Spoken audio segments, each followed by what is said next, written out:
তারা চিহ্ন ভোর্স পেপারে সাইন করে আর এক মুহূর্ত দাঁড়ালো না। অদিতি কোর্টরুমের বাইরে বেরিয়ে এলো। অদিতি! আরাফের ডাকে গতি শিথিল করল অদিতি। এই লোকটা কিছুক্ষণ আগেও তার স্বামী ছিল। আহিনার জন্য যদি কখনো আমার প্রয়োজন পড়ে অবশ্যই জানাবে। আরাফের কথায় তাচ্ছিল্যের একটা হাসি দিল অদিতি। তারপর বলল, আহিনার মা এতটাও ফুটবল নয় যে তার সন্তানের জন্য কারো সাহায্যের প্রয়োজন হবে।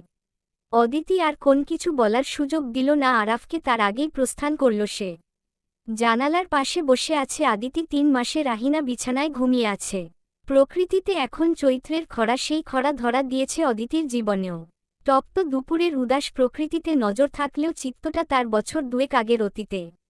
সবে MBA শেষ করে বাড়িতে অলস সময় কাটাচ্ছিল সে। একদিন বাবা জানালো তিনি অদিতির বিয়ে দিতে চান।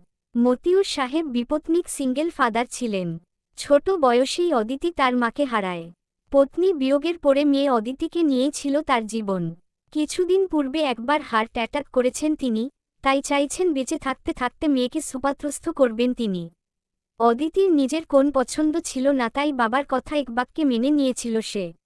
কিন্তু আসলেই কি অদিতির কোন পছন্দ ছিল না? হৃদয়ের অনুভূতিতে কেউ একজন কড়া নাড়ার পরেও তাকেও ফিরিয়ে দিয়েছিল বহু বছর আগে, শুধুমাত্র সামাজিকতার অজুহাতে। আপা মামাজান আইছে। ফাতেমার কথায় অতীত থেকে ফিরে আসে অদিতি। ফাতেমাকে বলল, তুই আহিনার পাশে বসো একটু। ফাতেমা মাথা নাড়াল। অদিতি ঘর থেকে বেরিয়ে গেল। ফাতেমা অদিতির যাওয়ার দিকে তাকিয়ে ভাবল, তার আপার মতো এরকম সুন্দরী বউ থাকতে কেউ আবার বাইরে প্রেম করে বেড়ায় কিভাবে। অদিতি নিচে নেমে দেখল তার মামা রফিকুল ইসলাম বসে আছেন। ভাগ্নিকে দেখে রফিকুল সাহেব কাছে যেয়ে এক হাত দিয়ে জড়িয়ে ধরলেন। ফুলের মতো ভাগ্নি, তার কোনোদিন ভাবেনি তার ভবিতব্যে এত এত পীড়া লেখা আছে। আর একবার ভেবে দেখলে হতো না অদি?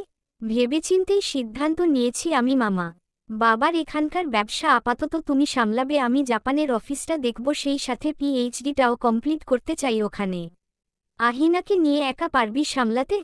অদিতি একটা শুকনো হাসি দিয়ে বলল, আমার বাবা একজন পুরুষ মানুষ হয়ে একা হাতে ব্যবসা এবং আমাকে সামলেছেন, তাহলে তার মেয়ে হয়ে আমি কেন পারব না? রফিকুল সাহেব আর কিছু বললেন না। তিনিও ভাবলেন সবকিছু থেকে দূরে থাকলে যদি অদিতি মানসিক শান্তি পায় তাহলে সেটাই হোক। প্লেনের সিটে বসে আছে অদিতি। ছোট্ট আহিনা মায়ের বুকে পরম শান্তিতে ঘুমাচ্ছে। ছোট্ট মানবীটি বুঝতেও পারছে না মা তাকে নিয়ে বিষাদের সাগর পাড়ি দিয়ে শান্তির অন্বেষণে এক নতুন জীবনে নিয়ে যাচ্ছে।